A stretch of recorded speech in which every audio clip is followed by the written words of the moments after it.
boxing game's been missing. Hey, what's going on? It's your boy BT, and I came here to talk some boxing with the thousands of True School Sports subscribers. Now, happy Tuesday to you guys out there. We're going live in the afternoon again.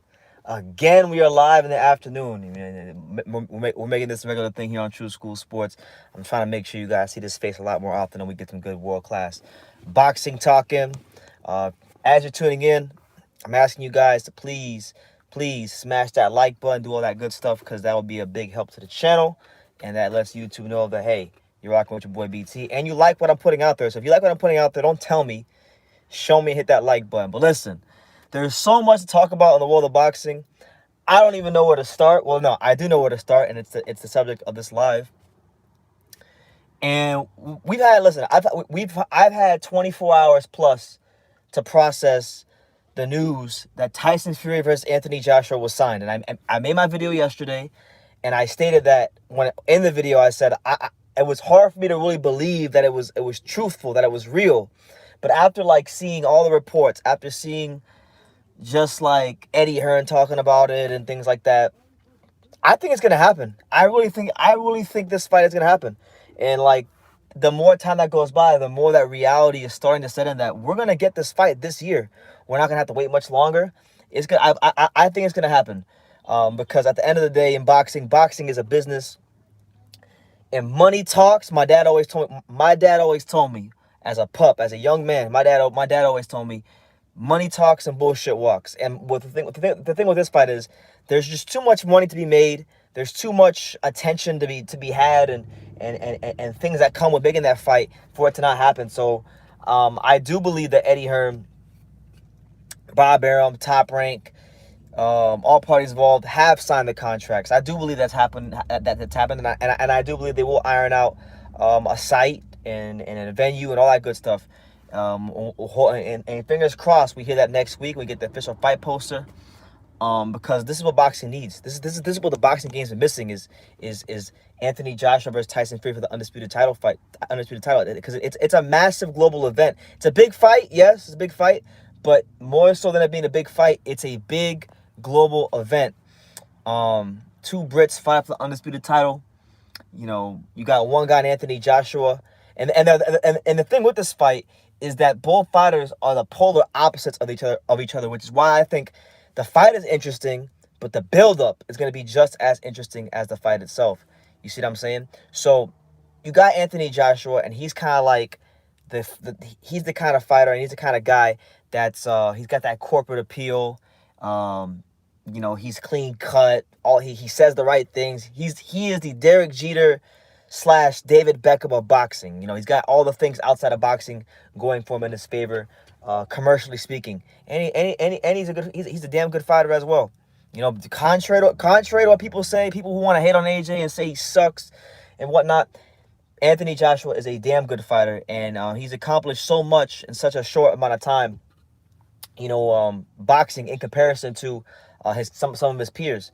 You know, and then you got Tyson Fury, and Tyson Fury isn't politically correct. Tyson Fury isn't someone that says the right things or tries to have this corporate appeal like Joshua. Tyson Fury says whatever he wants, when he wants, and how he wants to say it. And he's a master of mind games. He's such a master of mind games that, I saw a tweet today from one of these guys, and they said, H Money, what's good, champ? He says, first, BT, my brother, what's good, H? Good to see you, man. Hope you're well. Make sure y'all go subscribe to H Money. Mr. DAZN, we in the building. But listen, what was I at? I was talking about Fury. I was saying with Fury, he doesn't have that corporate appeal, and he's not trying to appease anybody. And I saw a tweet today from somebody in the media. I can't remember who it was, but he talked about how Tyson Fury, he's such a master of mind games that he said that he's seen Tyson Fury in these media scrums get asked the same question by 10 reporters and give each reporter 10 different answers. So forget Anthony Joshua. He's a master of mind games with the fans, the media, because he doesn't take it serious. And he answers every question differently. That's why one week Tyson Fury will say that he's going to knock Anthony Joshua's spark out. And then the next week he'll say that he's going to he's gonna retire from boxing. He's drinking pints and pints and pints of beer. So that's what he is, a master of mind game. He's mastered the psychology of boxing as far as fighting under the big lights. And he's mastered the psychology of boxing in terms of verbally speaking when he speaks to fighters, his opponents, and the media. And that's an underrated thing that I think people really need to pay attention to when they talk about this fight. Because there's always been questions about Anthony Joshua's his mind, even his heart, things like that. So we're going to see. We're going to see, man. We're going to see if Anthony Joshua can handle the absolute mind fuck, to put it bluntly, the mind fuck that is Tyson Fury and his antics come fight week when it happens. But we're waiting for a date. It's the biggest fight that could possibly be made in boxing's premier division. Anthony Joshua versus Tyson Fury. We're talking about it a little bit earlier here on True School Sports because I do think it is going to happen. I think this time it's for real. And if it's not, and Eddie Hearn's just blowing smoke up our asses, I'm gonna have a lot to say about Eddie Hearn because right now Eddie Hearn is on my good side. Like Eddie Hearn is on my good side. He just made Chocolatito versus Estrada 2. I was there. I had the time of my life. It's the best fight I ever went to in person. So Eddie Hearn can do no wrong with me right now. He's gonna have to really fuck up in a major way for me to talk bad about him right now because he just made the fight of the year with Chocolatito and Estrada. So we'll see, man. Shout out to H Money. He says Tyson Fury is a master manipulator. Tyson Fury manipulated Deontay Wilder. Yeah, he did. He manipulated Deontay Wilder, and he played him and Al Heyman and PBC like a bunch of fools because he didn't take the immediate rematch. He signed to ESPN, became a commercially bigger fighter than he was during the first fight, and then got more money in the second fight. And then whooped Deontay Wilder in the second fight. And now Wilder's out the picture, and Fury's he's ascending. So, something special, Tyson Fury, when it comes to the psychology of boxing. Andre, shout out to Andre. He says, I think Hooker will give a tougher fight than people anticipate. I believe so, too, man. I was talking to some people in Dallas at the Chocolatito fight about this fight with Hooker and Ortiz. And I'm going to get more into that later, but, people here in Dallas, it seems like the popular line of thought here in Dallas seems to be that Maurice Hooker isn't going to do anything to Vergil. Some people have even said Maurice Hooker sucks and they're surprised he got this far in boxing, and that Vergil Ortiz is just going to punch a hole through him. Now, I'm not saying that Vergil won't punch a hole through him. We'll see. It might happen. I think it'll happen. But I don't think it's wise. I don't think it's wise for anybody in boxing to just write off Maurice Hooker and say that he doesn't have a chance, that he sucks, and that Vergil's just gonna run through him. This guy's a former world champion, and if there's one thing we know about Maurice Hooker, is that Maurice Hooker's got a lot of heart. He's in his career. In case you didn't know, he's defeated 5 undefeated fighters. Vergil will be the 6th one that he beats if he does beat him, and they're selling him short, because look, there was people here in Dallas I talked to, and they said Maurice Hooker sucks. They said he's this, he's that, right? And he's an overachiever in boxing, right? He is an overachiever in boxing because, truthfully speaking, when he fought Dalius Perez, I didn't think he'd ever be a world champion, but he became one, and that says a lot about his character. How many fighters in boxing do we know that are more talented than Maurice Hooker that never even sniffed a world title or won a world title? There's quite a few. So that you got to give Maurice Hooker a little bit more credit, and people are selling him short. I think people. I don't know, man. I don't know what's going on in people's minds, but I don't think Maurice Hooker should be as written off as he is. I think he's a live dog in the fight. I think Vergil's gonna win. I'm picking Vergil to win, but people are talking about Maurice Hooker like he's a sparring partner, and that's not what I'm not with all that. I'm not with all that. Virtuoso, he says, I'm hearing June or July possible target date for Michael Benson. Yeah, that's what they're saying, man. And listen, with this fight, I love this fight. If it happens next, and I gotta continue saying if, because there is still that hint of doubt. We haven't got the actual date and venue and TV network. So we have to say if until we see the official fight poster. By the way, shout out to all 15 of you here. Make sure y'all smash that like button. We have to continue to say if because it's not finalized yet. It's not definite. It's not definitive. But if it happens next. For the next fights, I love the fact that this fight's taking place next because because of where Joshua and where Fury are at in their careers right now, and their development. You know, obviously Fury is more seasoned in the professionals than Joshua is, but he's still developing too, because ever since Tyson Fury switched trainers to Sugar Hill Stewart, he's fighting the way that God designed him how to fight, being 6'9", 250 pounds. He's fighting like a guy that is a big man. He's fighting like a big boy. He's coming forward. He's throwing these straight right hands, these big left hooks. He's mauling people, like he did against Wilder. And I truly believe when he fights Anthony Joshua, we're gonna see one of the best versions we've ever seen of Tyson Fury, because Sugar Hill Stewart and him have been working hard and diligently in the gym. And listen, unlike most people that talk about boxing and Sugar Hill Stewart, I've seen this man working in the gym. I've seen him train, not Fury, but I've seen him train lesser fighters than Fury. And I've seen Sugar Hill Stewart in 2 weeks improve lesser fighters than Tyson Fury and make them better in just a week or two. The guy is very, very detail-oriented. He is one of the best. I can't even call him a trainer. I can't even call Sugar Hill Stewart a trainer. This guy is a true practitioner and teacher of the sweet science of boxing and the Kronk style, which is, if you don't know the Kronk style, that's Detroit for you.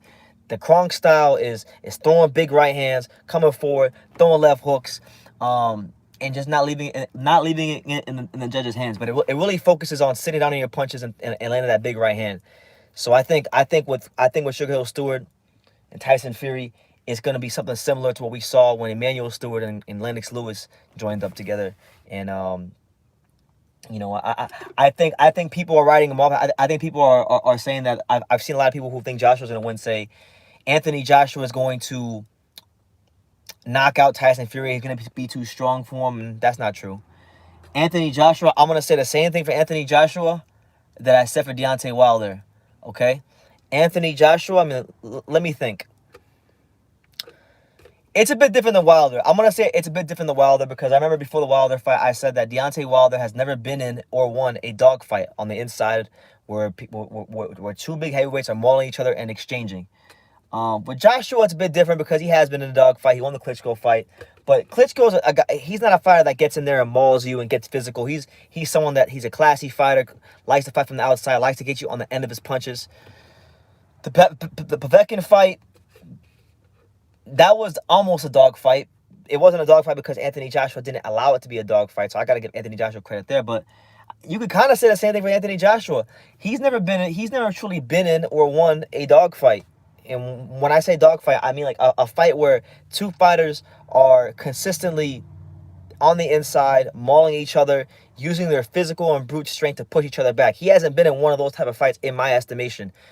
Maybe you could say Takam, but like not a dogfight, not on a consistent basis. Tyson Fury, I can pick out 3 or 4 examples in Tyson Fury's career where he's been in and won dogfights. I mean, you can go early in his career when he fought Nevin Pajic, and he got dropped and he had to get back up. Most of y'all probably don't even know about the Nevin Pajic fight. Hell, for the longest time, I didn't know about the Nevin Pajic fight until somebody put me on game in the comments. So shout out to him.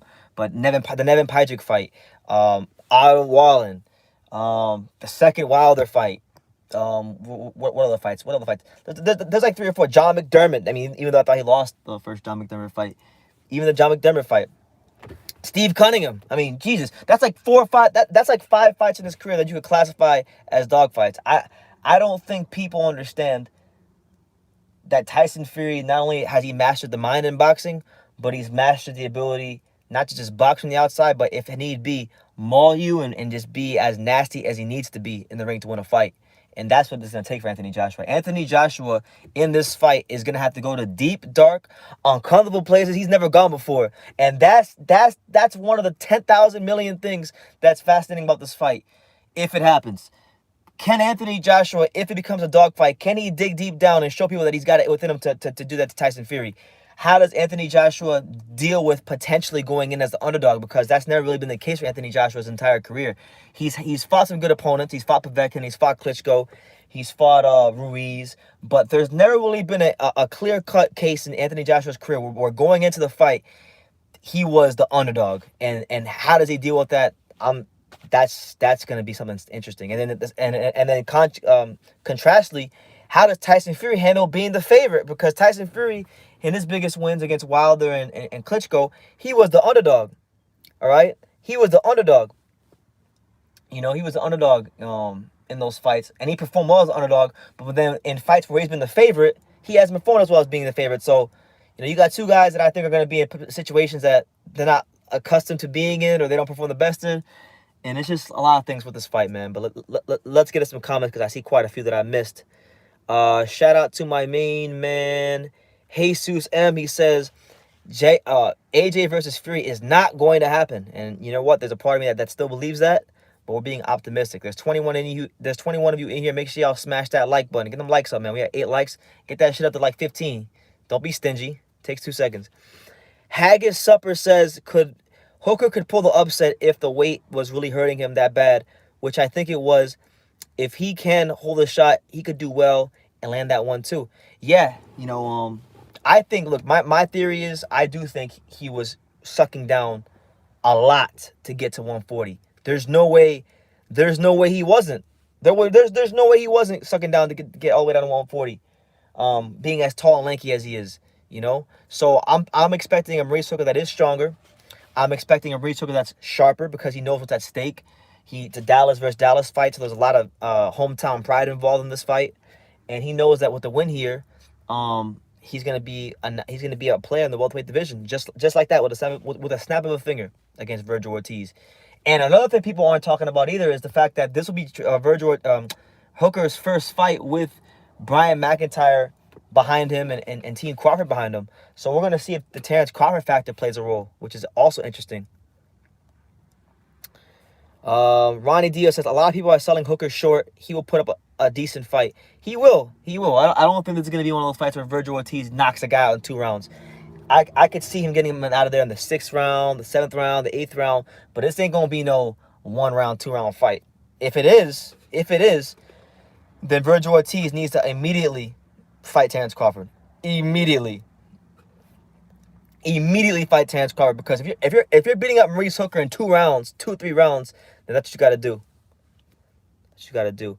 All right, I'm gonna skip all the comments and address the super chat. We got my man Michael Poe with the £5.49 super chat. Shout out to my man Michael Poe. I think you're probably out there in the UK, or that's a euro. It's either a euro or that's a pound. It's one of the two. I don't remember the signs too well. He says, True School, Steve Kim was on a podcast the other day, and he thought Canelo Triple G to that. Oh, he said that Triple G, that Canelo lost Triple G, and that Triple G should have won. And he's thinking that at worst it's a draw. And I think he wants to know, what do you think? Because he kind of had some typos. If that's what you're asking me, I thought the first fight was definitively in favor of Golovkin. I thought Golovkin definitively won the first fight. The second fight, I thought Canelo did enough to earn the win the second fight. I wasn't like over the moon about him getting the decision in the second fight, but I wasn't mad either. I thought he fought a more mature fight the second fight. I thought his defense was great the second fight. I love how he brought the fight to Golovkin in the second fight. That was one thing I liked about his game plan and how he approached the fight. But the first fight for sure was Golovkin's fight. So I see that. I see that fight. I see that. I thought Golovkin won both fights, but I wouldn't be mad if you thought Golovkin won the first fight and Canelo won the second, because that would have been okay with me, you know. But I hope I answered your question. You know, that fight, I've been thinking about that fight a lot recently too, because of what happened with Chocolatito and Estrada, because there's some similarities to the scoring and what people are seeing. You know, Golovkin was the aggressor and he was throwing his jab, but not a lot of body shots, and he was coming forward. Canelo was the guy that was defensively more sound, picking the shots off, using a lot of upper body movement, counter punching, and there were many spots in both fights where Canelo, due to his head movement and due to his ability to pick off shots, was able to render Golovkin ineffective. But I think he was more effective with that in the second fight, not the first. The first fight, Golovkin's jab and his ability to close that gap and distance and force Canelo to move backwards and cut the ring off, that was the difference in the fight, and that's why I thought he won. But the judges saw it differently, and they gave him a draw, and then they gave Canelo the second fight. So I can't change the decision on paper, but that's just my take on the matter. But yeah, thank you, Michael, for the super chat, man. I really appreciate you, man. Thank you to everybody who supports the channel and that's liking that and that's watching right now. Let me get to the other comments that I missed. It's your boy BT. We're here on True School Sports. We're live in the afternoon. In the car, in the Cadillac, in the caddy. Brandon Lentz says, I don't see that. You don't see what? What don't you see, Brandon? Specify in the comments if you're still here. LOL, Wilder ducked AJ and cherry-picked Fury. He did, and there was a cherry pick that went wrong for him twice. Went wrong for him twice. H Money saying that Hooker has no chin. I mean, he got stopped by Ramirez. I mean, I wouldn't say he has no chin. He got dropped by Saucedo, who's a hard puncher, and he got hurt by Ramirez, who's a hard puncher. And if you look at his body type, you can tell he's sucking down to get to 140. So I don't think he has a bad chin. I think he was just weight trained, to be honest with you. Haggis says Hooker has nice skills and skills. Could argue he's only getting an elite team with Bomac, and I'm sure he's with him now. Yeah, Maurice Hooker, I don't think people have properly taken the time. And honestly, I didn't even really take the time to really go through his career and like look at how he got to where he's at until I interviewed him. Like when I interviewed him and I was doing some more research on his career, I said, damn, Maurice Hooker, he's beat 5 undefeated fighters, gone on the road, won a world title, defended his title on the road, got up off the canvas and stopped the hometown fighter in his hometown on the road to defend the title. And then like he lost to Jose Ramirez and got destroyed, in that 7th round. But like, are we gonna hold that against him for the rest of his career that he lost to Jose Ramirez? I don't know, man. I'm not sure yet because he hasn't texted me yet. I might be seeing Maurice Hooker later on today because he said he was gonna text me what gym he was at later today, and I was supposed to go see him and get some footage. But we'll see, man. I hope we can go see Maurice Hooker later today.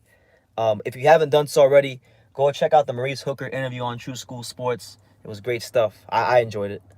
Angelo Leo interview will be out tonight. Let's see, what else? Roy Jones Jr. He says, can I get a what's up? What's up, champ? How you living? You good? Y'all must have forgot. Michael Poe says, True School Boxing. Stay away from H Money. That guy is not good for your channel. I've been told that many times. I've even had some issues myself with H Money, but we've ironed them out, and I don't have an issue with him anymore. I forgave him. We good. People say a lot of bad things about H Money, and maybe he's done some messed up things in the past, people. But with me, for the most part, aside from one incident we had, H Money's all right with me. I got no qualms or problems with H Money. Aside from the whole Lopez TFMO Senior thing he did that one time that kind of pissed me off for a couple months, but we talked it out. He was sincere in his apology. He humbled himself, and he's even helped my channel out in some ways that you guys don't even know. So I like H Money. FH says generic question, but early predictions for Wilder Fury. Haven't forgot you predicting Wilder KO. Big ups from London. I'm sticking right with my pick. I'm sticking right with my pick. It hasn't changed. I got Tyson Fury folding up Anthony Joshua, walking him down before the 6th. No, I'm not gonna say before the 6th. I'm gonna say before the 8th round, he'll get him out of there. People really aren't. People think that Tyson Fury is gonna go on there to just box and move with Anthony Joshua. No way, no how. I think Tyson Fury knows, particularly if this fight is in the UK, that he's not gonna get a decision, even though he's British. He might be British, he might be from the country, but he is not the face of British boxing. Anthony Joshua is the face of British boxing. He is British boxing encapsulated. If British boxing were a person, it would be Anthony Joshua. He's got the establishment behind him. He's got the media behind him. So he knows that he can ill afford to put this fight in the judge's hands. And that's why he's with Sugar Hill Stewart. That's why he's learning how to double up and triple up on left hooks. That's why he's throwing 3 straight right hands in a row on the bat like he's Roy Jones Jr. or Joe McClellan. And I expect Tyson Fury to walk him down, and I believe he will. And yeah, I don't think Anthony Joshua's chin is the most sturdy. I don't think he's the most durable person in the world, and he's vulnerable. That's why he's fun to watch, because he's vulnerable. So yeah, I'm gonna go with Tyson Fury. I'm gonna go with Tyson Fury 8th round stoppage. Brandon Lentz says, BT on that Whataburger. You're damn right, champ. Listen, unofficial sponsorship. Shout out to Whataburger, man. Shout out to Whataburger. The unofficial sponsor of True School Sports. We need to get a Whataburger sponsor. I need to get me a unlimited supply of Some sweet and spicy bacon burgers. That's my thing right there. The sweet and spicy bacon burgers. Michael Poe again with the super chat. He says, lately on the YouTube comment section, if you push for the newest ones, they say the Loma fight was the draw, and Ring IQ Arrival said it was a draw. Lomachenko, the fight was a draw. I listen. I don't think it was a draw, but I'll tell you this. After rewatching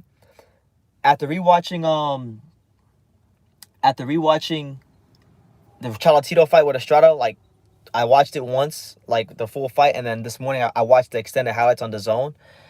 That Lomachenko-Lopez fight was closer than the fight this weekend. I'll tell you that much.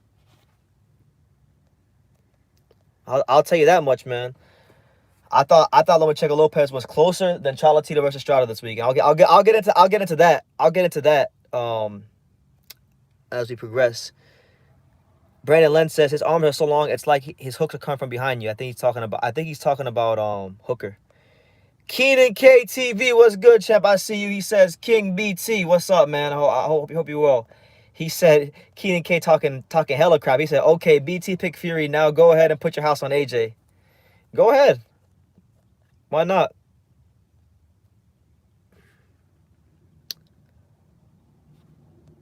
Yeah, I thought Lopez won the first fight. I thought Lopez beat Lomachenko. The last time I rewatched that fight, I remember Teofimo winning like the first 7 rounds. I gave him the first 7 rounds. Lomachenko didn't do anything. He didn't do anything the first 7 rounds. H Money says, True School, John David Jackson said he'll do an interview with me. I want you to be there. Do you want me to be there like watching, or you want me to be there on the panel if there's a panel? I don't know if you have a panel, but I'll be there. I'll watch it because I know you and John David, that's a big interview for you, man. So congratulations. I know that's your favorite trainer. I've had a chance to meet John David. I've had a chance to interview John David Jackson like 3 or 4 times. I just saw him, Johnny David Jackson, back in December. We had a good conversation about boxing. Great guy. Oh, H Money says he wants me to be on the panel. All right, I'll come on the panel. Just let me know when it's happening. Bro, I was so mad when they got rid of the A1 thick and hearty burger. I don't know about that burger, champ. Is it good? Brandon Len says Tyson Fury is going to come in heavy like he did against Wilder and lean his body and weight against AJ. Expend that gas tank on carrying Fury instead of throwing punches. Yeah, I think he's going to maul him. And I wouldn't be very... honestly, with this fight, remember I said this. With this fight, I wouldn't be surprised if Tyson Fury drops or stops Anthony Joshua with a body shot. I could see a scenario where Tyson Fury drops a little subtle body shot in there and boom, AJ's just on the canvas. I could see it. Because Anthony Joshua, now that I think about it, he hasn't really been in too many fights where guys throw punches to the body. Like not too many. Because if I remember correctly, even when he fought Maurice, most of Reese's shots were to the head. They went to the body. Tyson Fury, I'm telling you, man. I think Anthony Joshua's maturing into a great fighter. I think he might get the second fight, but he's not gonna get the first fight. I think Anthony Joshua might be able to figure him out in the rematch, but not in the first fight.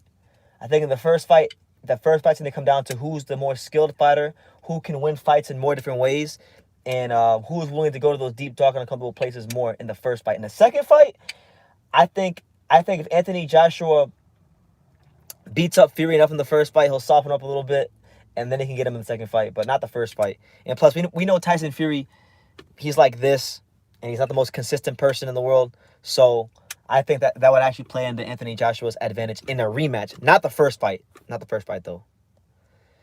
Ruben Crespo, what's good, champ?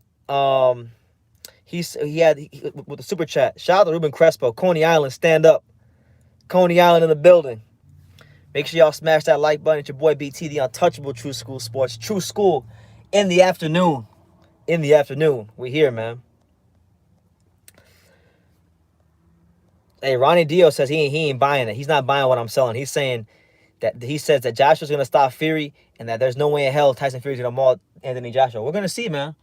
I think Anthony Joshua's best chance in this fight is he's gonna overwhelm Tyson Fury with volume. I think him being a volume puncher is what he's got to do. He's got to volume Because like Anthony Joshua, if you watch that Pulev fight, I mean, this guy was throwing triple uppercuts like Gervonta Davis. He was stepping over to the right like Chocolatito. I mean, the guy is really maturing into a great fighter. And I mean, I wouldn't be the least bit surprised if this is the fight where he puts it all together and puts on the best performance of his career against Tyson Fury. You know, I think he's maturing at that kind of level. But for me, I'm just of the mindset that Tyson Fury, until someone beats him, I reserve the right to pick him every fight. He hasn't lost yet. You know, I picked him against Wilder, both fights. He didn't fail me in either fight.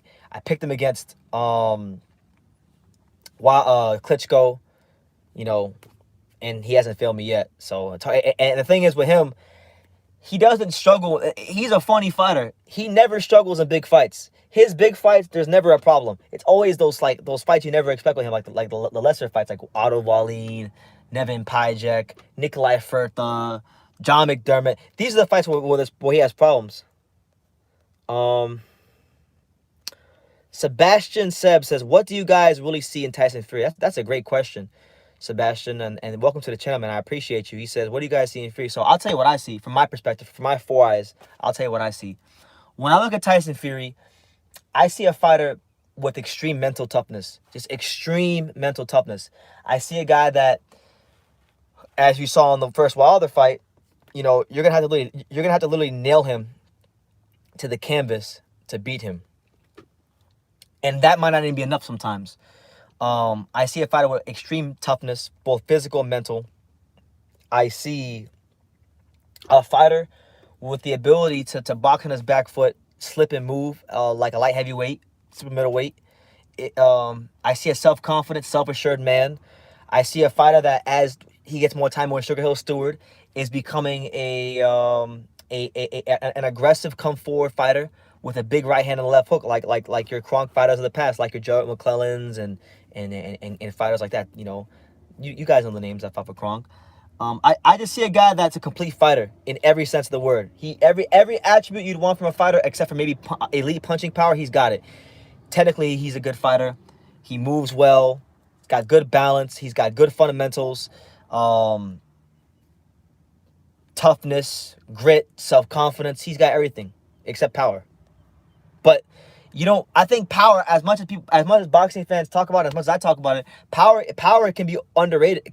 Power can be very overrated at times, because if you have all the other stuff and you know how to place your shots and you know how to land your shots, then power really isn't as big of a thing as people want to make it out to be. You know, Andre Ward didn't have power when he fought Kovalev in the rematch, and you saw when he placed that shot on his chin, he hurt him. So if that's the case for Ward as a light heavyweight, what the hell do you think it is for Tyson Fury, a 260+ pound man at 6'9", punching down on you with all his weight? Come on, man. Shout out to Michael Poe with the £5 super chat. He says, I was born and raised in Waterbury, Connecticut, and I don't know if you know, just incredible. The Rustler, that's my brother. He's still in Waterbury. So he's a wrestler? If he's a wrestler, shout out to him, man. And I think you also asked me where I'm from. I'm from the greatest city in the world. And if you don't know what that is, that's Dania Beach, Florida. Dania Beach, Florida. If you don't know where Dania Beach, Florida is, that's like 35 to 40 minutes north of Miami, and it's about 10 to 15 minutes south of Fort Lauderdale. It's right between Miami and Fort Lauderdale. It's paradise, man. I love Dania Beach. That's where I'm from.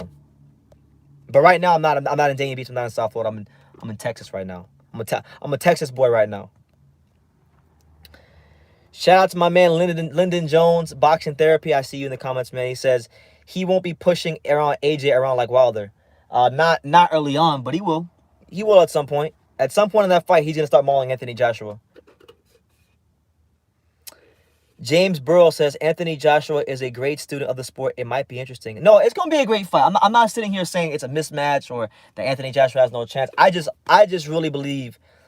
I really believe in Tyson Fury. There's 3 fighters in boxing that I believe in. I believe in them all the time, no matter who they fight. Chocolatito, Tyson Fury, and 4 actually. Chocolatito, Tyson Fury, Crawford, and Teofimo Lopez. Them 4 guys right there. It's rare you ever see me pick against them. And if I do pick against them, it's probably just because I'm being emotional and I'm not thinking logically, because when Terrence Crawford fought Kell Brook, I wanted Kell Brook to win so badly that I started looking for reasons to pick him.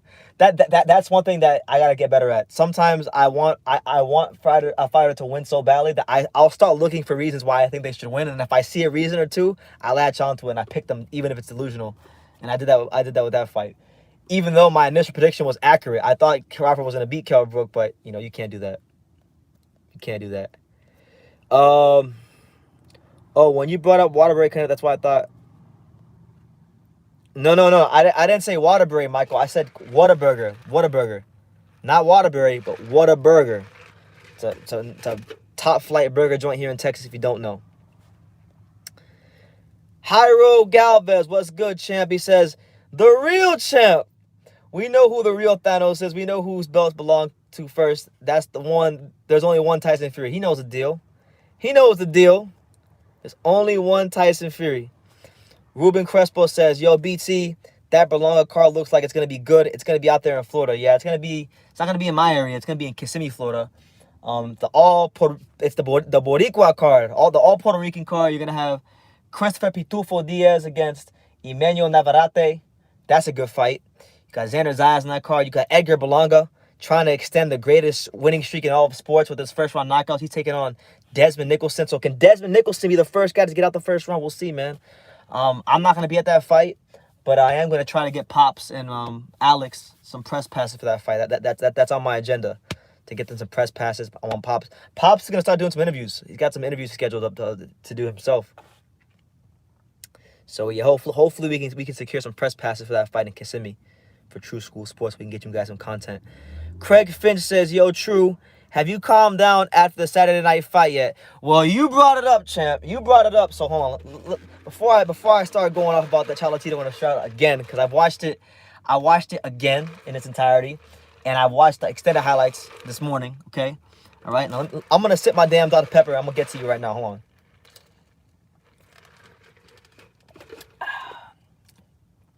So, when that fight happened, and I was there at the arena, I thought Chocolatito won 116-112.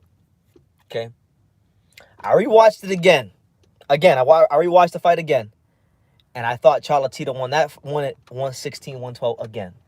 I watched that extended highlights this morning. And the more I watched that fight, the more I'm like, I'm in awe.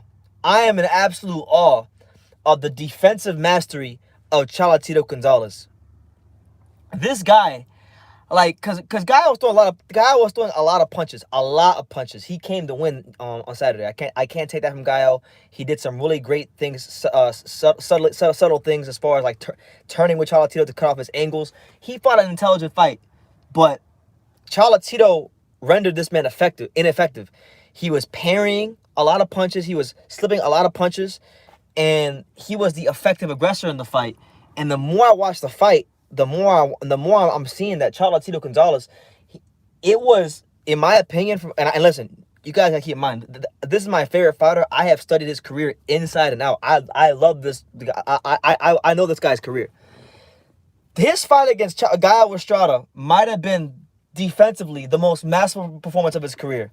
It's up there. It might have been, considering the stakes of the fight, considering who he's fighting, and considering the stage of his career. He was a freaking, I thought I was I don't know, for those of you who really watch boxing, Marlon Starling. Him and Chocolatito Gonzalez and Marlon Starling had the similar defense with the high guard and parrying punches. And I don't think boxing fans truly understand or value parrying punches. Because there were a lot of combinations that when you watch them the first time, or even the first two times of watching that fight, you watch Guy with all these combinations and it looks like he's landing. But then when you watch it enough times, Chocolatito, you realize that he didn't land and Chocolatito just blocked the punch. And honestly, the more I watch that fight, the more I'm asking myself, how can anybody have Estrada winning that fight? I'm gonna call him out because he's probably watching this live right now. My friend, my main man, Felipe. I call him the real El Jefe. He's my guy. We have been arguing all week about who won this fight. Okay, all week, every day we've been arguing about this fight all week. And he thinks Estrada won because Estrada, his thing is that Estrada was in a lot of the early rounds, Estrada was the more of the aggressor through the first minute or 2 minutes of the fight. So he's telling me that Estrada was more consistent, and that Chocolatito will only have these little 45-second, 30-second glimpses of brilliance. But I think that's selling his performance short because of the fact that Chocolatito is blocking the lion's share of these punches. It doesn't, listen, in boxing, it doesn't matter if one person is throwing more punches, okay? If one person's throwing punches, that doesn't matter. It matters who's landing the more effective punches. And Gallo Estrada was literally, like, the first round, I remember watching the first round this morning. The first round looked like Gallo Estrada was shadow boxing in Mexico somewhere. Because he wasn't hitting Chocolatito the first round at all. Chocolatito, his understanding of positioning, his understanding of knowing where to have his hands at certain moments, it was just beautiful. There were even some parts in the middle of the fight where Guy would throw punches to the stomach, and then he would vary him to the head, and Chocolatito would catch the punches in freaking midair. I was like, I didn't really see this at the fight because it's kind of hard to see from where I was sitting, but I was like, wow, how is nobody talking about the defensive mastery of Chocolatito being able to parry these punches without having to move against Gallo Estrada? I mean, it was something to truly behold, and I'm just glad I was there to witness it in person. Oh my God, it was something. But let me see that. I see we're getting some comments. One SSS, he says Tyson Fury is going to have 2 sets of those belts. We know Fury had those belts first, and AJ's just a hanger for those belts. I agree. AJ's only champion because Tyson Fury relinquished the belts, for being honest. Jairo Gallo says, I'm a casual. I'm going for the person that's undefeated. Keep one in your mouth. That's why. Keep one in your mouth.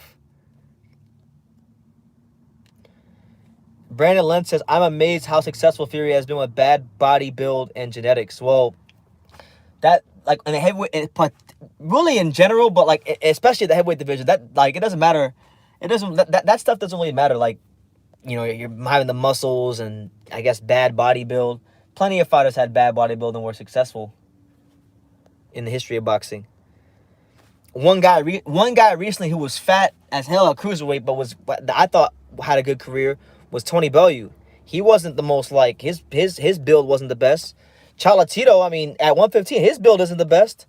And these guys still find ways to get it done. Howdy Fauna says Lopez is taking over, or you guys not really seeing him doing this stuff. Teofimo Lopez, I mean, he's doing his damn thing right now. He's the king of 135 at this present moment in time. He's on Triller. He's gonna be fighting in the Mecca of boxing soon, South Florida. He's getting big time money. He's doing good. Preacher David, he understands the sweet science. He says timing for parrying is hard. It is, and he was doing it so effortlessly. Like, if you guys haven't gone back and rewatched the Chocolatito fight, I want you guys to watch the fight, and I want you to watch Estrada's punches and just look to see where they land. Look for clear and effective punches. Don't listen to the commentators. Don't listen to Sergio Mora. Don't listen to Chris Mannix. Don't even listen to me. Look for yourself. Look to see what he's doing, and then come to your own conclusion. H Money knows what he's talking about. He says, BT, Marlon Stalin's high guard defense was great. He was never knocked out. He was amazing. Marlon Stalin was as defensively sound as they come. And he had the high guard defense, but more importantly, he had that steak knife sharp straight right hand. I love the Marlon Stalin's just whole skill set, his whole fight game, everything about Marlon Stalin. The Stalin stomp, the high guard defense, the straight right hand.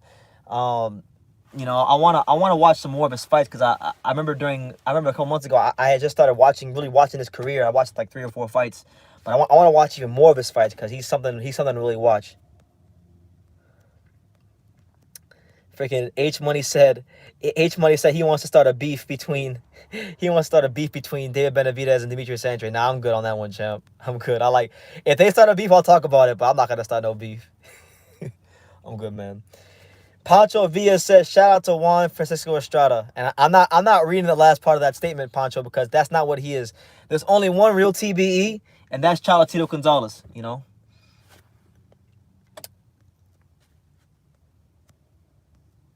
Mini Max Boxing, what's good, champ? He says, the untouchable True School Sports Empire. Yes, yes, yes, young champion, the untouchable. How you doing, Mini Max? Hey, Mini Max, I saw your post-fight review, and I know you think the fight was close, but Mini Max, I want you to rewatch the fight, and I want you to look at where Estrada's punches were landing. Look at where his punches were landing. I thought Chocolatito had a masterful defensive performance, parrying the shots. Oh, man. Mini Mac says, shout out to Sister Ketso, the Rat King, Sister Ketso Rumbasai, a.k.a. the real TB. You know, truthfully, if you want to go by stats, he might have a point. He might have a point. Ricardo Lopez has a great hard guard. He does. Ricardo Lopez was the truth. Boxing Prophet says, peace to True School Sports. Blessings to you in the chat. Blessings to you and the entire chat as well. Andrade will beat all these guys. He's the boogeyman, not Benavidez, not Canelo. No one with a belt wants to face him. They don't. They're all scared shitless of Demetrius Andrade. They're ducking Demetrius Andrade. In my H Money voice, you know, because H Money used to always say that everybody's ducking Devin Haney. They're ducking Demetrius Andrade. They're ducking Demetrius Andrade. I don't like how they're ducking him, man. And he's fighting Liam Williams in Hollywood, Florida, which is basically Dania Beach, because Hollywood and Dania are near each other. So he's basically fighting him in my hometown. Eddie Hearn's gonna have it as a closed door event more than likely. So there's no point in me going to that. I can't go to the fight. So, but that'd be a good fight for him. Hopefully he beats Liam Williams, because the Brits. I mean, I'm not saying Liam Williams isn't a bad fighter. He's heavy-handed. He's strong. And if he's someone that if Boo Boo isn't careful, he can get hurt by him.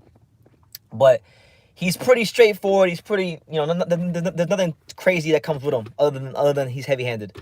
So I think with that fight, it'll be a good win for him, because the Brits have been really hyping up Liam Williams. They've been saying, Lee Williams, yeah, he's one of the most underrated fighters in boxing. He's one of the most underrated fighters. He's one of the most underrated fighters in boxing. He's one of the most underrated fighters in boxing. You know, and then God forbid Liam Williams beat Boo Boo Andrade and then Billy Joe Saunders beat Canelo Alvarez, because then we'll have to hear the Brits say, "You Yanks, yeah, you have to take a page out of British boxing." When I try to hear all that, man. But shout out to the Brits, but I'm not trying to hear all that shit right now. Pablo says, "Hey BT, it's for BC. How's it going, man?" It's for BC. Shout out to you. It's going great. I'm out here in Texas, patiently awaiting for this week's card with Vergil, Ortiz, and Maurice Hooker. One of the fights on the card got canceled. So Sinisa Estrada, she's the co-main event now. So I'm really happy for her. You know, she's a friend of the channel. You know, shout out to Sinisa. Looking forward to seeing her win a world title and really take that first, like, I don't want to say the first, but the next big step in women's boxing. Because I've been saying it for 6 years. I think Sinisa Estrada will be the biggest star in women's boxing. And I'm going to stick to my guns that I've been saying since 2015. Fablo says, bottle of water. Bottle of water? I'm sorry, we got to stop making fun of the Brits, man.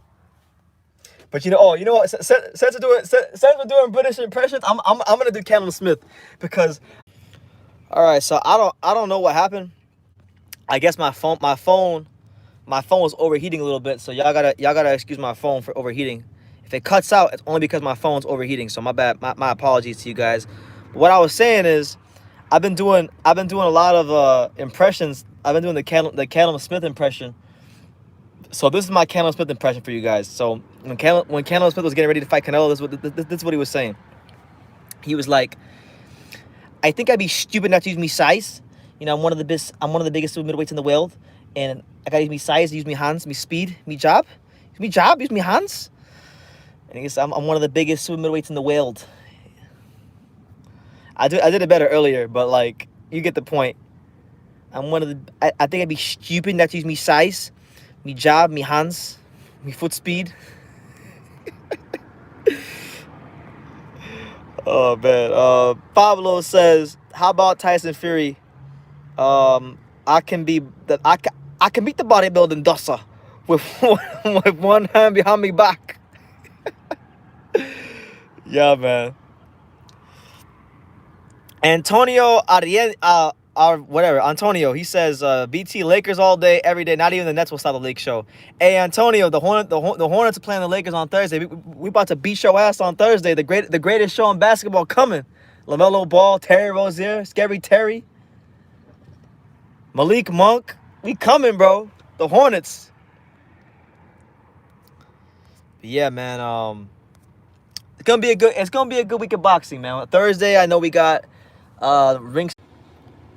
All right, so I appreciate everybody that's still on here, man. My phone keeps overheating, so if it overheats one more time, I'm just gonna have to end it. I'm gonna have to end the damn thing if it overheats again. But I'm gonna get to some more comments because I haven't even got an hour of boxing talking yet. They trying to stop me. They trying to knock me off my pedestal, but it's not happening. We're not gonna fold. Hyrule Gallows, what's up, champ? He says, we know Julio Cesar Martinez don't want the smoke. You know he a dangerous fight at 135 and 112. 135, really? I don't know. I don't think he's gonna go up that high, but you know, to each his own. To each his own. To each his own. Brandon Lentz asks, how did you wind up a Hornets fan? I've been a Hornets fan my entire life. When I was a kid, so I grew up in South Florida. I lived in South Florida from like age 3 to like most of my life. But I was born in I was actually born on an army base in North Carolina. So I remember when I was a kid, my dad, he gave me like this, like I used to have this little Charlotte Hornets basketball jersey and Charlotte Hornets shorts. I had the whole outfit and everything. And I like the logo and the colors, and that became my team. That's really it. That was my team. And I supported them from the Baron Davis days to the Bobcats days with Gerald Wallace to the Kemba Walker days, and then to the Kemba Walker days, and then to now with LaMelo Ball. So yeah, that's what it is, man. BT, are you ready for Usman versus Masvidal 2 next month in South Florida? No, because I'm not gonna be I won't even be in South Florida next month, more than likely. And even if I was, I wouldn't go to it because I'm not a UFC. Well, I don't know. It depends. If there was nothing to do at all, like nothing to do, I could get like tickets for discount or free, then I'd go. But other than that, you know, I'm a boxing guy. You know that, Hyro. I know you're a UFC guy, but I'm a boxing guy. Kobe Bryant was the best basketball player there ever was. No, he wasn't. He's not even like the top. He's not even the second best player to play for the Lakers, let alone the best basketball player ever. Wasn't even the best player when he won the three-peat. Shaq was better than Kobe. Everyone knows that. Anyone with sense. But yeah, we got the Ring City USA card this week with Machado.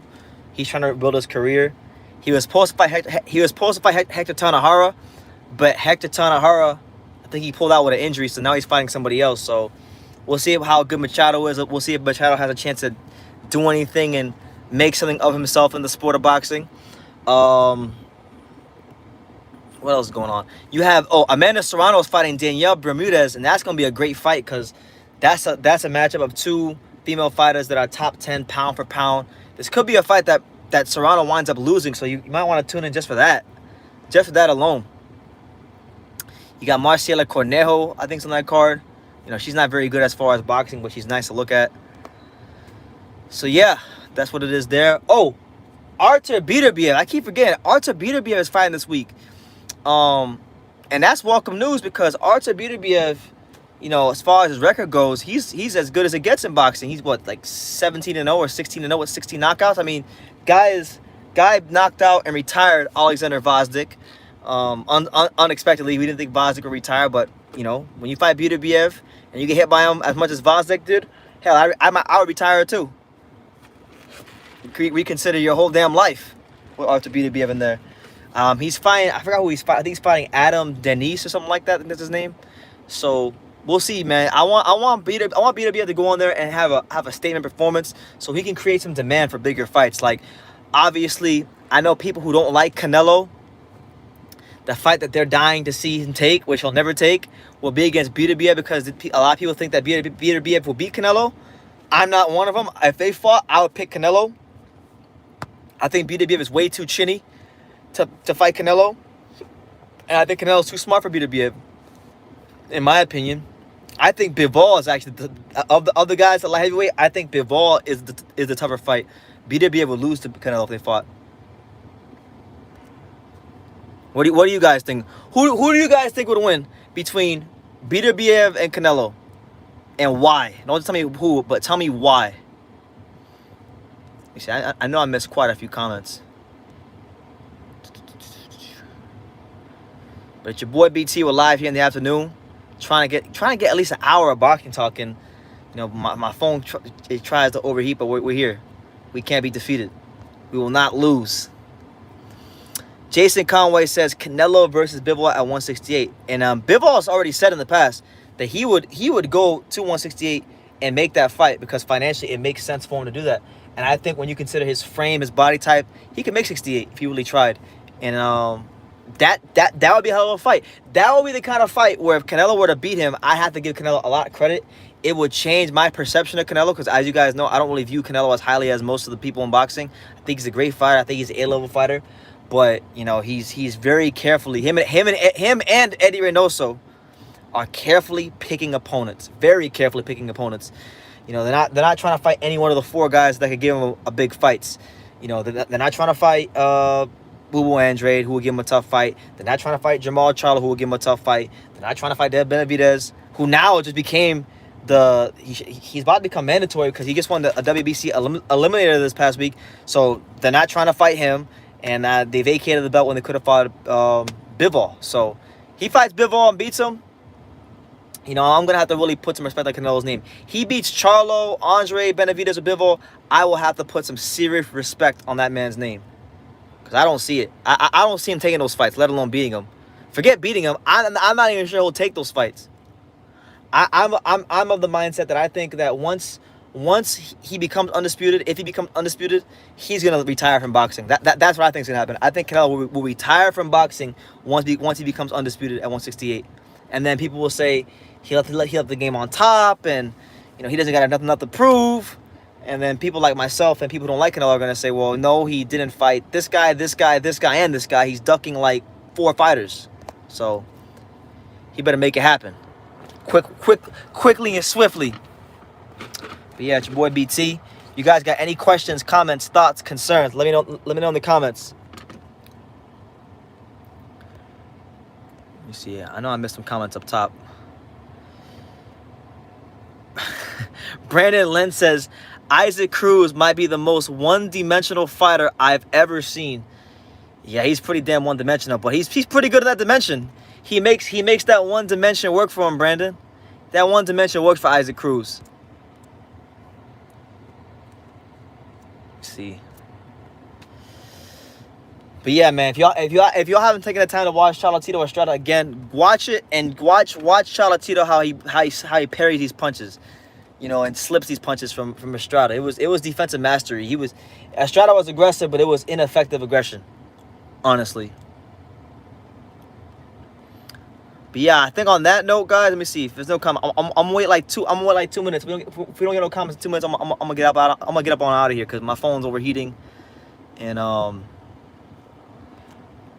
yeah, let's see. Hyro says, BT, I was talking how nobody wants to smoke at 112 and 135 with the Nakatanis. Oh yeah, you talking about Masayoshi Nakatani and Junto Nakatani. Can y'all see me right now? Am I visible? Because Pablo says the stream dropped. Yeah, I mean, listen, with Masayoshi Nakatani, we know that guys aren't exactly jumping up to fight him. I can't say the same for Junto because I haven't done my homework on Junto like you have. But I know you speak highly of him. I know you told me he's like 5'7". He's at 112, so he's tall. He's a giant, and he's like a gargoyle. He's huge. Be a style problem for just about anybody in that division. The crazy part about Canelo trade picking is that he's still a problem for every last one of those fighters, and I see him winning those, to be honest. Yeah. Oh, and by the way, shout out to Charles Harris, Lolo. Shout out to him.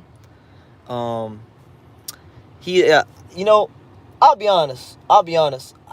He is still a problem for all those. He is a problem for all those fighters. Those are all good fights out there for him. He's a problem for Demetrius Andrade because for as much as Boo Andrade moves and as much as respectable as his punching power is, you know, who's to say that Canelo Alvarez doesn't stop him in his tracks with the body shots and make it more of a fight that's advantageous for him.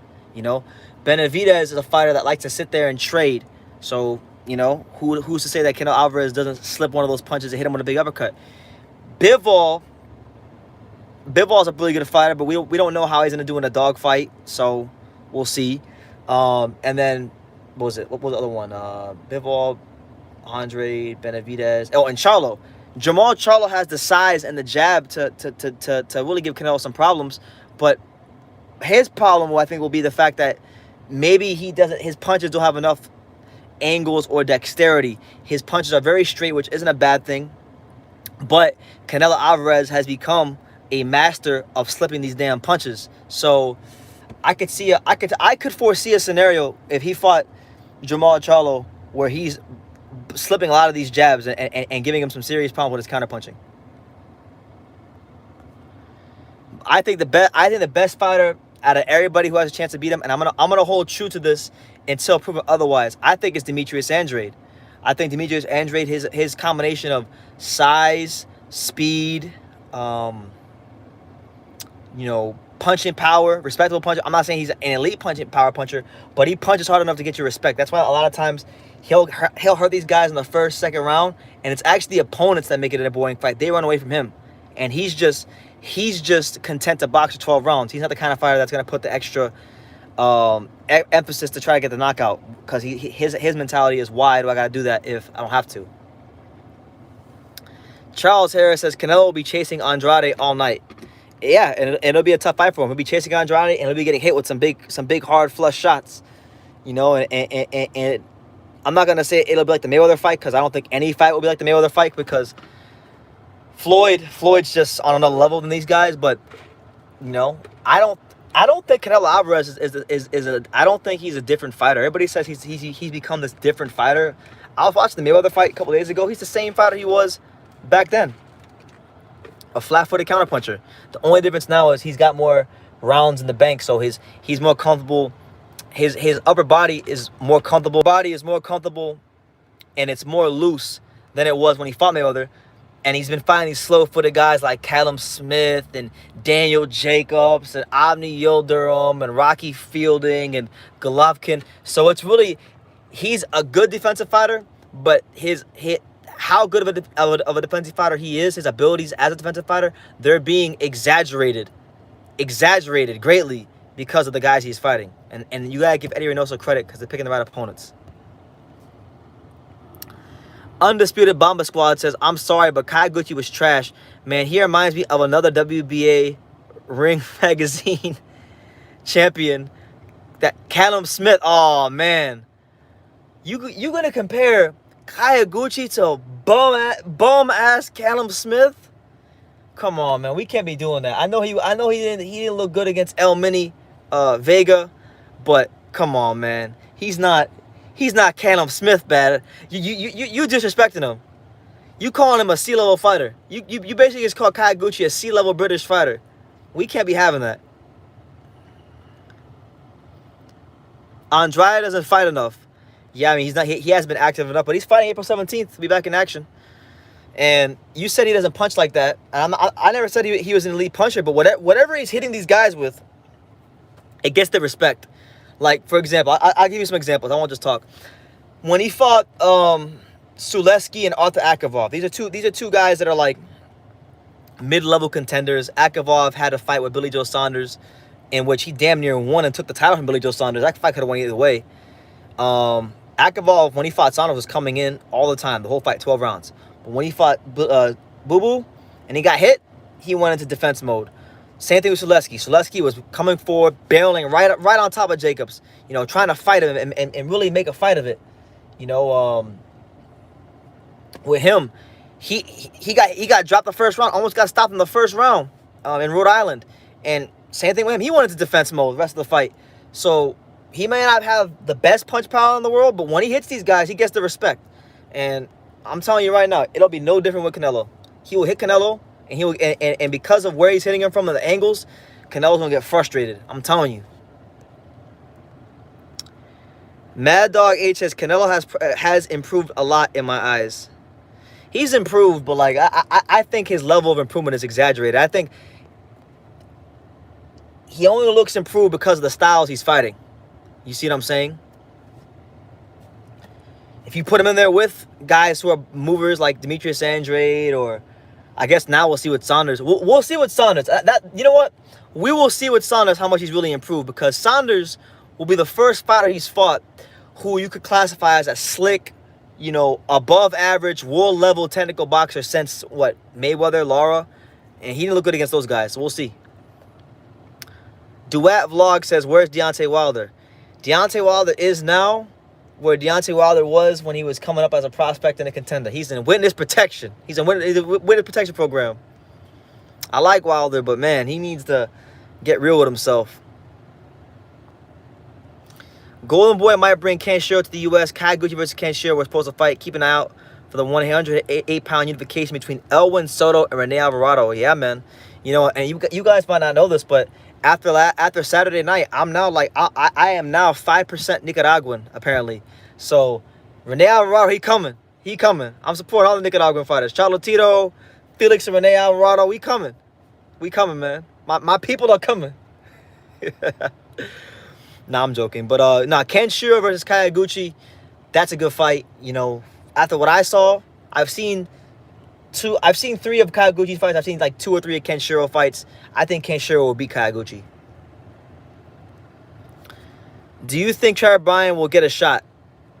I think he will, but I think Trevor Bryan is gonna have to really improve his physical condition as a fighter if he has any hope of being anything in the heavyweight division. But he's got a good jab. He showed, you know, he did what Deontay Wilder couldn't do in his first fight with Stavern. He did stop Stavern the first time around. Now, granted, he fought a shot faded version of Stavern, but let's be real. I mean, Stavern was champion, but at his best, at his absolute best, how much better was Stavern then than he is now? I mean, I don't know if it's by a whole lot, in my opinion. You guys can give me yours in the comments, but I don't think it's by a whole lot.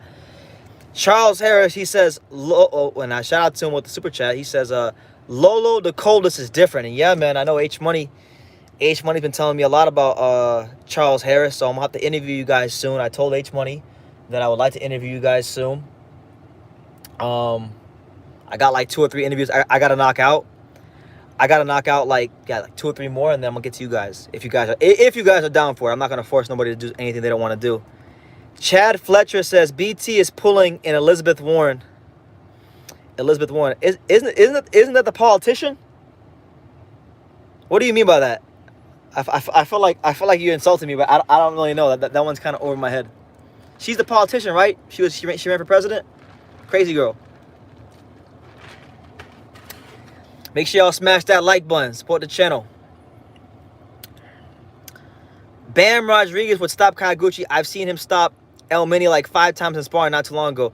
Bam Rodriguez. That's that kid. I can't remember his first name, but that's the kid that's training with Robert Garcia, right? If that's the kid that I'm thinking about, then yeah, that kid is nice. That kid, I think, could beat a lot of these guys at 108 pounds. That dude has TNT in both hands. He's from San Antonio, I believe, right? He's the kid from San Antonio. Yeah, Robert Garcia. Yeah, okay. Is it Jesse Rodriguez? Is it Jesse Bam Rodriguez? Is that his name? I think that's his name. I know who you're talking about though. He fought on one of these cards in the bubble, and I remember I saw him, and he looked sensational. Sensational. I mean, he looked like $1 million. The one time I saw him fight, I gotta watch some more of him, but he's one to watch out for sure. Charles Harris says, I appreciate you. I look forward to it. Absolutely, yeah, I look forward to it too, man. I've heard great things about your son, or Charles. Nico the Best says, you should do a live video with Pep Talk UK and Counterpunch Boxing News. All right. I mean, I don't personally know those guys like that. Maybe. I don't rule out collaborations with anybody. Anybody in the YouTube boxing community that is willing to have rational, fun, sound boxing commentating or boxing discussion. I should say, not commentating, boxing discussion. They're more than welcome on True School Sports. Right now, though, I'm not even on my computer. I'm in a car, so gotta do it at another time. Machiavelli PL says, I love your channel, man. Shout out from Poland. Yeah, shout out to Poland. Shout out to all my Polskas out there in the world, you know. Arthur Spilka, my man, it was Golata. You know, all the Polish fighters, man. Shout out to you guys. Chad Fletcher says, I'm not insulting you. She claims she was Indian with a 0.1% in her blood. I was just messing with you, man. Love your work, brother. Okay, I'm glad you weren't insulting me, man. Yeah, man. I might as well be Nicaraguan because, like, the funny thing is, I get this question a lot. I post about Chocolatito so much on Instagram. I've had like 7 people ask me, are you from Nicaragua? I'm like, no. So I'm just gonna say I am. I'm gonna say I'm like 5% Nicaraguan. I'm just gonna say yeah, because I am a fan of a lot of their fighters, so I might as well be. And when I was at this fight on Saturday with Chocolatito, you guys will see it. You guys will see it when the vlog comes out. I was yelling Nicaragua like a freaking deranged lunatic in the crowd. It was fun. I had a lot of fun. Yeah. Oh, that's right. That's right. Yeah, you got Krzysztof Glowacki fighting Lawrence Okolie for the WBA Cruiserweight title. I completely forgot about that. It's been a long time coming for the sauce, Lawrence Okolie. You know, it's his chance to finally become world champion. You know, and then I want him to stay there so my boy Isaac Chamberlain can come back up the ranks and beat him, because I still feel some type of way about Lawrence Okolie beating my boy Isaac Chamberlain. So Isaac needs to get his shit together and continue to improve, and then beat Lawrence Okolie. Although that is a tough task, because Lawrence Okolie is just he's a huge guy for the weight class. So Isaac's gonna have to really sharpen them skills up. Yeah, Jesse Baron Rodriguez, a fantastic fighter, man. When is his next fight? Do any of you guys know what his next fight is? Mayweather is gonna help AJ. This is because of the Nate Robinson KO. I mean, listen, I like Floyd, great fighter, great boxing mind, but I mean that's not gonna help him. That's not gonna save AJ from this beatdown he about to catch from Fury. Fury about to he's about to baptize this man when they fight. Giannis says, how are you, my friend? I'm good, champ. How are you? Good to see you. Yeah, man. Tyson Fury, Anthony Joshua is going to be a momentous occasion. Now, I'm not going to make any promises that I can't keep, but if that fight is in America, because, you know, there is a possibility that it could be in America. I don't think it should be. I think Eddie Hearn and Tyson Fury and Joshua, I think they all owe it to the British boxing public to stage that fight in the UK, because those are the people that have supported their careers and been there with them everywhere, no matter if they're in America or in the UK, that they pay their hard money to see him fight. So I feel like they should have the first fight in the UK. That you know, I think it would do this fight an injustice to have this fight anywhere else, because we've seen the atmosphere for big British fights, but imagine the atmosphere for this fight. I mean, I had a chance to go to the UK back in 2019 when Joshua fought Andy Ruiz in the rematch, and I went to a bar, and that was like one of the greatest experiences I've ever seen in my life. Yeah, one of the best atmospheres I've ever experienced in my life, and I was in a bar, so I couldn't imagine a stadium for a fight like that. Because when Anthony Joshua fights, you guys don't understand this. The country stops. Every bar in the UK is watching Anthony Joshua. The country literally stops when he fights. I can't really say the same thing about Fury, because I've never been in the UK when Fury fights, but I can say that for Joshua. Bam, he was supposed to be on the Estrada Chocolatito undercard because he was supposed to fight Kayaguchi next, but the fight fell out. They were supposed to be on the same card to build up the fight. I would love to see that fight. You know, I want that fight next. Now that you're talking about it, yeah, he really stood out. Like I watch a lot of boxing, so sometimes I watch undercards, and it's very easy to forget about a lot of fighters. But that kid stood out. Being a little guy that can punch like him, he really stood out. So I want to see more of him. And Kayaguchi, I recently discovered that Kayaguchi is managed by Eddie Reynoso and Team Canelo, and he had no boxing, no live gloves on. So you know, I can't fuck with Kayaguchi no more. He gotta lose. Anybody associated with Canelo gotta lose, except Oscar Valdez and Andy Ruiz. I like them, but anybody else beside those two, they gotta lose. What are your thoughts on Xander Zayas? I mean, listen, what do you mean, Maxie? I love Xander Zayas. He's one of South Florida's very own. He's the next world champion to come from the Davy Powell. I think Xander has got a high ceiling. Good fundamentals, good jab, good composure. Has a good mind on his, got a good head on his shoulders. Has above average punching power, but I think his punching power is gonna come as he matures with age and time, and he's gonna turn into like I don't want to say like a Felix Trinidad type of fighter, because that's putting too much pressure on the kid. But I think he's going to turn into a really, really good boxer puncher as his body fills out and he matures. He's going to become your prototypical, and I mean this in a good way. He will be your prototypical Puerto Rican boxer puncher, and he'll be one of the next ones, one of the next Puerto Rican fighters to make some serious waves in boxing. No Boxing, No Life is the best brand. It's a damn good brand. I get Canelo that much. I can't hate on this brand. The brand is pretty damn good, but nah, man. Take a Canelo. Do you feel Fury's claim to the lineage in the Ring Magazine belt, not to mention WBC strap, are already topping Anthony Joshua's 3 alphabet belts? He technically doesn't have any title defenses. AJ has 7. For me, I think, listen, he beat the two, other than Anthony Joshua himself, he beat the 2 prominent figures at heavyweight easily. He beat Wilder easily, and he beat Klitschko easily. So I think he does have a legitimate claim. But then you can't really say that because Anthony Joshua has been more consistent. He's got more belts, and he's got all the defenses. So really, the way I see it is, I look at him as a champion, but objectively, when they fight, that'll be the fight for the lineal belt. BT, Danny Garcia wants to go to 154 and wants a third rematch, but he's never going to beat him. Talking about, oh yeah, Danny Garcia? Come on, man. Danny Garcia? This guy hasn't got one big win at welterweight yet. He's had competitive fights. He's been a solid welterweight, a lower top 10 caliber welterweight at best.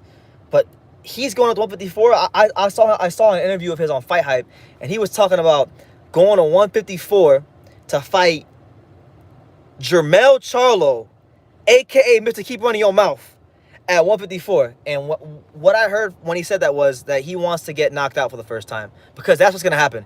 He goes up there fucking with Jermell Charlo at 154. He is going to get splattered. I promise you. I don't care how durable he was at 140. I don't care how durable he was at 147. He is going to get splattered when they fight. So he better stay the hell away from him if he knows what's good for him. Do you like matchroom rematch clauses in non-title fights, like Dillian White and Josh Warrington? No, I don't. I think it's ridiculous. I think it shows. I mean, I think it's smart for Eddie Hearn from a business standpoint, but I think it shows a lack of confidence in his fighters. But you gotta always be prepared, I guess, right? Ken Shiro is better than Kaiguchi. He is. From the little bit I've seen of Ken Shiro, he is. And from the little bit I've seen of Kaiguchi, he is. Kaiguchi was very disappointing against El Mini. Very disappointing. I was expecting a little bit more from him, and he didn't really deliver. Maybe he would have if El Mini would have had his hands not get hurt. But, he had his hands get hurt, and there was an opportunity to get him out of there, and Kaiguchi took it. So you can't blame him for that. You can only blame El Mini's lack of durability and I don't want to say toughness, but his brittle hands. But it's your boy BT, the untouchable True School Sports. We're live here on YouTube. Maurice Hooker, Vergil Ortiz this week. People are saying that Maurice Hooker doesn't got a snowball's chance of hell. For those of you that weren't here earlier when I was talking about it, what do you guys think about Maurice Hooker's chances this week? Do you guys give him any chance? Apparently, too, I was reading an article that was saying that apparently, or maybe might have been a tweet, apparently Terrence Crawford and Errol Spence are both going to be at this fight, which will be great because I might run into them and I might get to interview them. But they're going to both be at this fight, and maybe they talk. Maybe they actually sit down and they talk to each other, and maybe we actually get a Terrence Crawford Spence fight. Could you imagine that if we got the Terrence Crawford Errol Spence fight signed, sealed, and delivered like in a month or so? Coming out the heels of Chocolatito Estrada, coming out the heels of this Fury Joshua stuff, that would just make 2021 a banner year for boxing.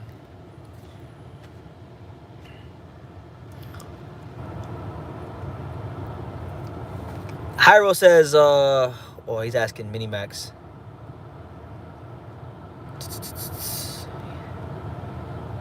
Madrimov versus Charlo. Who do you got? I'm going with Mr. I'm taking Mr. Keep Running Your Mouth against the field. I know Madrimov is good. He's got some Lomachenko-esque skills, but you know, I'm gonna go with Mr. Keep Running Your Mouth till the wheels fall off. I mean, he really showed me a lot in that Rosario fight. I know he was the favorite. I didn't have him in that fight, but I didn't think he was just gonna punch a hole through Rosario like that. Ha ha! Ha ha! My man Grievous is out here telling jokes. I mean, what is it? It's March 15th, whatever. What is it? March 15th, March 16th? April Fool's ain't for another couple weeks, Grievous. So he said, yo, BT, Liam Williams is ready to put a beating on Boo Boo Andre. That's not happening. Liam Williams is gonna get exposed for the basic domestic level British fighter that he is. He's heavy-handed, he's tough. I believe he'll come to win, but there's levels to boxing, and he's gonna find out very quickly. He's fighting the best middleweight in the world. But it'll be a good fight. I hope Liam Williams could give Boo Boo Andre a tough fight, because it's very seldom that anybody gives Boo Boo Andre a tough fight. Where does Fury rank for you all time amongst heavyweights if he dispatches Joshua twice? Where then? That's very... You're asking a tough question. Well, I'll tell you this. Muhammad Ali, I'll tell you the guys that are going to be better than him no matter if he beats Joshua 2 times or not, okay? So I think Holyfield is definitely better than him. Joe Louis is better than him. Muhammad Ali is better than him. George Foreman is better than him. Marciano is better than him. Larry Holmes is better than him.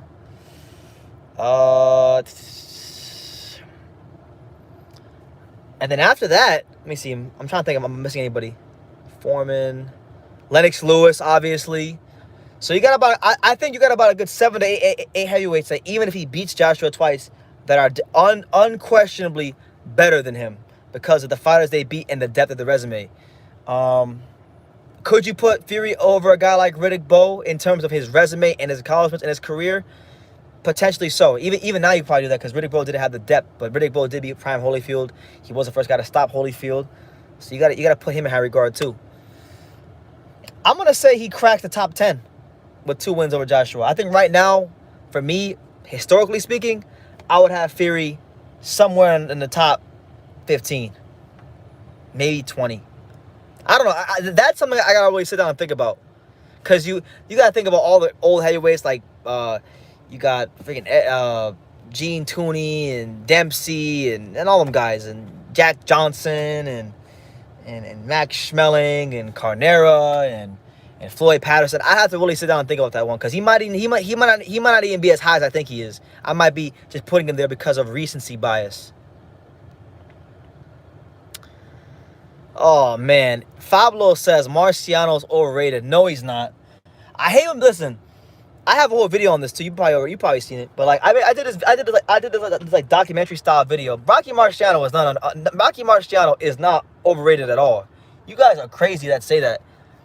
So first and foremost, Rocky Marciano, he has the shortest arms of any heavyweight champion in the history of the sport.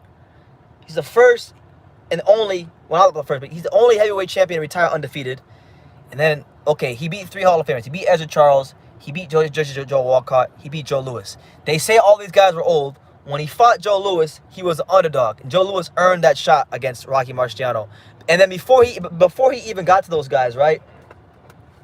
Before he even got to those guys, he beat Rex Lane early in his career. Rex Lane, top contender.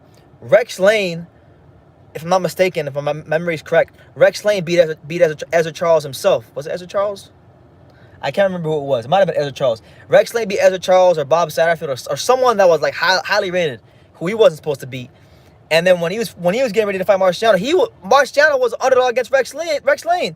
Then he fought Harry Kid Matthews, a smaller fighter, yes. Harry Kid Matthews was a fantastic light heavyweight, moving up to heavyweight, and a lot of people at that particular time didn't think that was going to be a easy fight for Marciano. Some people were even picking against Marciano. And what did he do?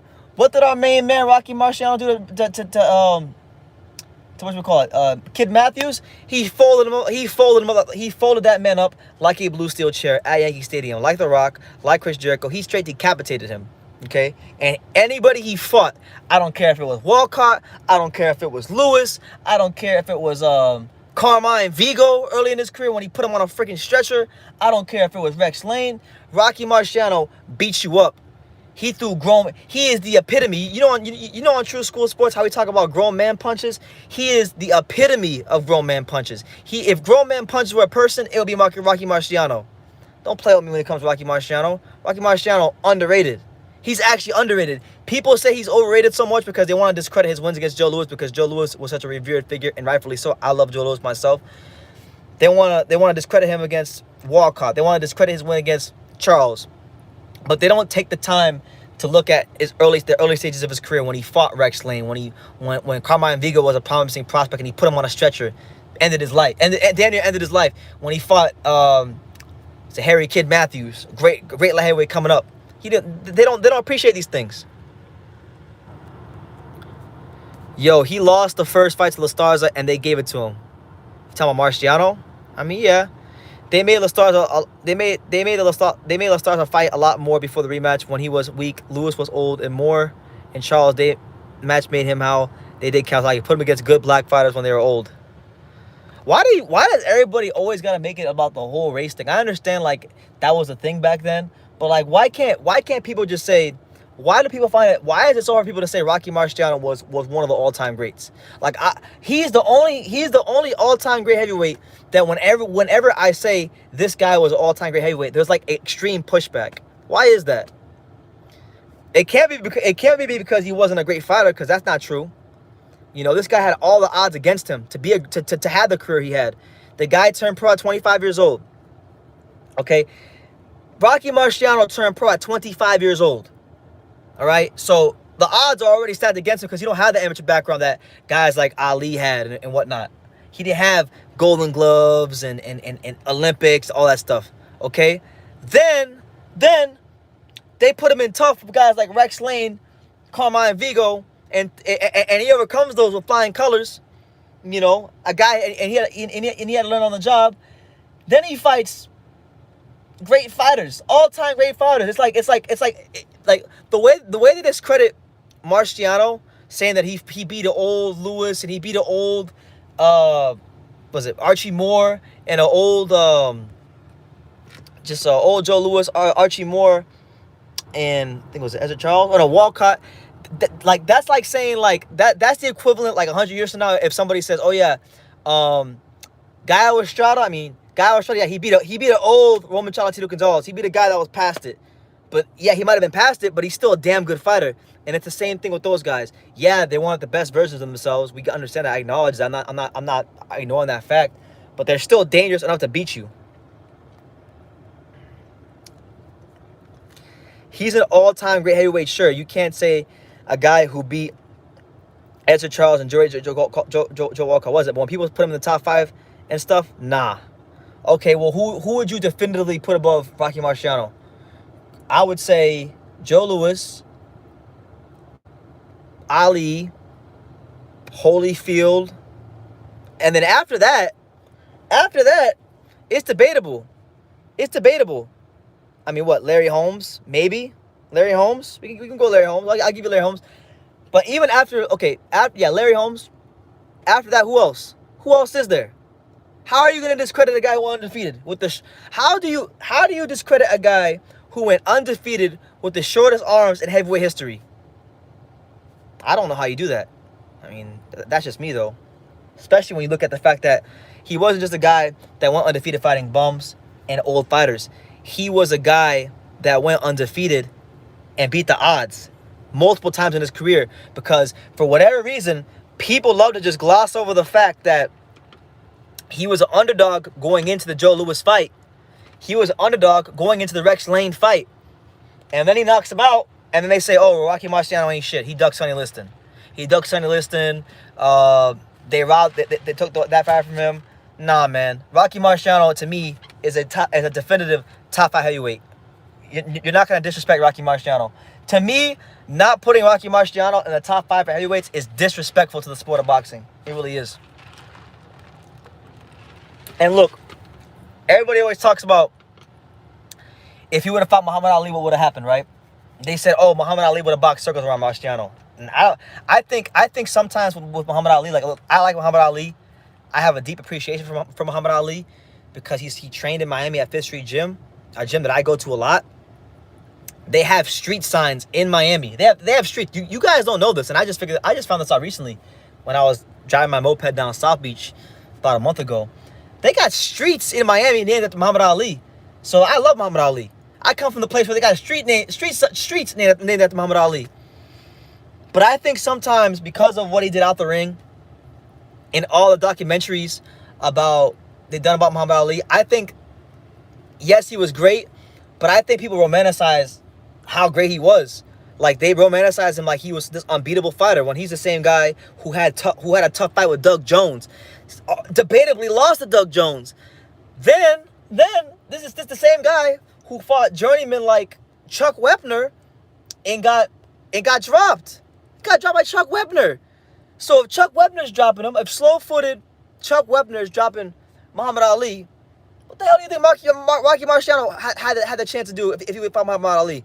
I think that fight would have been very close. And I don't like how people discredit Marciano. People discredit the shit out of Marciano. And I don't want to make it a race thing, but I almost think it is a race thing. I think there's been a concerted effort over the years to discredit Rocky Marciano because he's white. I can't believe I'm saying it, but that's what I think.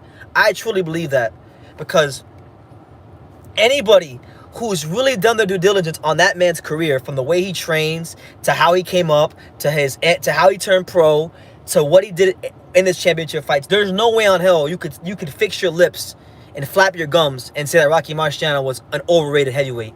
No way. And I don't think, personally for me, I think it's disrespectful to the sport of boxing to at least not have him in your top 5. That's just me, though. Ali was more heavy-handed than people think. He had a lot of speed, and in boxing, your speed is your power. I'll be honest with you though, y'all might think I'm crazy for this, but like I think the 1992 version of Riddick Bowe, version of Riddick Bowe that fought Evander Holyfield would have beat any heavyweight in history, any heavyweight, and that includes Ali. Foreman is the best ever. You know what? I'm not knocking you for that. George Foreman, that's fair. But I gotta ask, which Foreman are you talking about? Are you talking about the George Foreman that was like the young George Foreman that was mean and menacing, or are you talking about bald-headed, Christian George Foreman with the shotgun jab? Which George Foreman are you talking about? Brandon Led says that is a hell of a statement. Well, that's a hell of a that statement is rooted. It's not a statement I'm making just because I'm making it. I've spent a lot of time around Riddick Bowe, and I've actually trained with him. I literally trained with him, and it's not really hard for me to see why Eddie Futch, the great Eddie Futch, the same Eddie Futch who trained Larry Holmes, Ken Norton, and so many other great fighters, Eddie Futch said that Riddick Bowe was the most talented heavyweight he ever had. He had the most potential of any heavyweight he ever had. And that's a big statement from Eddie Futch. There wasn't one singular punch. If you go back and watch Riddick Bowe, because sometimes I know if you haven't watched him in a while, your memory might be a little bit faded. Go back and watch Riddick Bowe.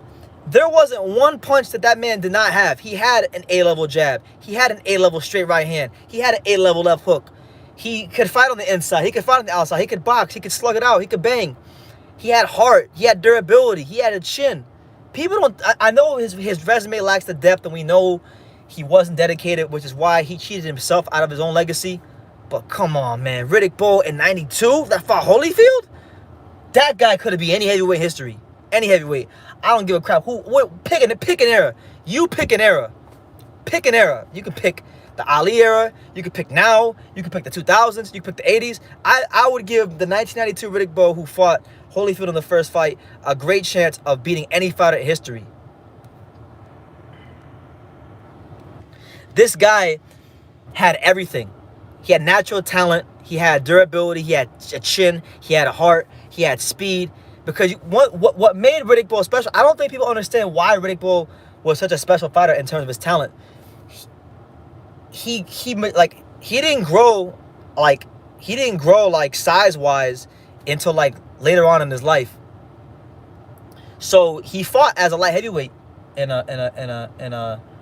fought as a light heavyweight many times during his Golden Gloves days, because he won the New York City Golden Gloves 4 times. I think it was 3 or 4 times, and in most of them he was like a light heavyweight. It wasn't until his last one that he was actually a heavyweight, and he took the skills he has as a middleweight, light heavyweight.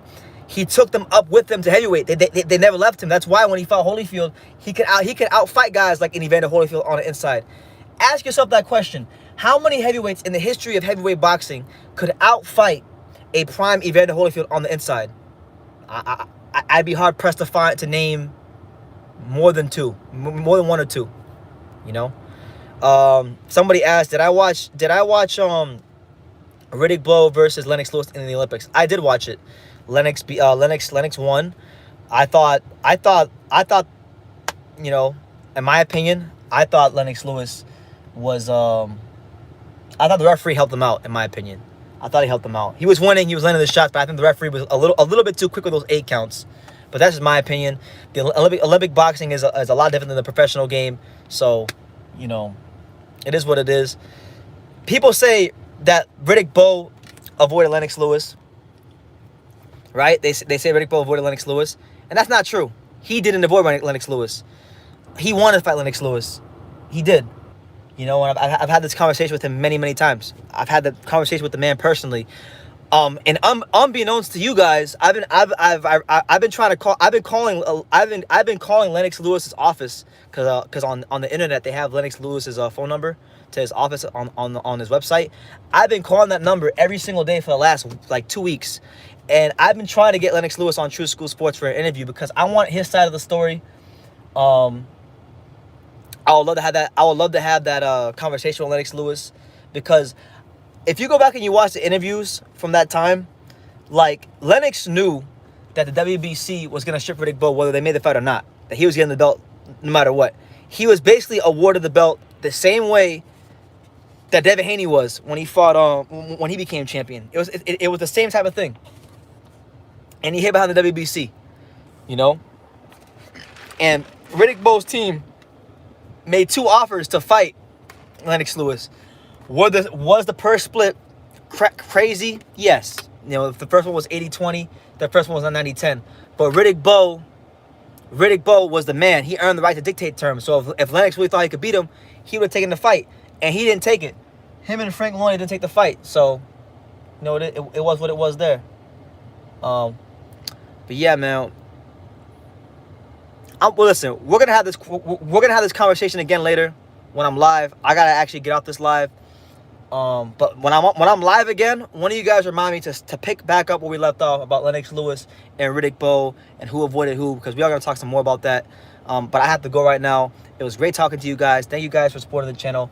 Make sure you check out the Maurice Hooker interview, Angel Leo interview dropping tonight. And yeah, with that being said, you guys can continue to watch the channel, subscribe, all that good stuff. I'll be back tomorrow to talk with you guys some more. And like I say in every single one of these videos, you can love me or you can hate me, but I'm just a kid from Dania. So until next time, take care, guys.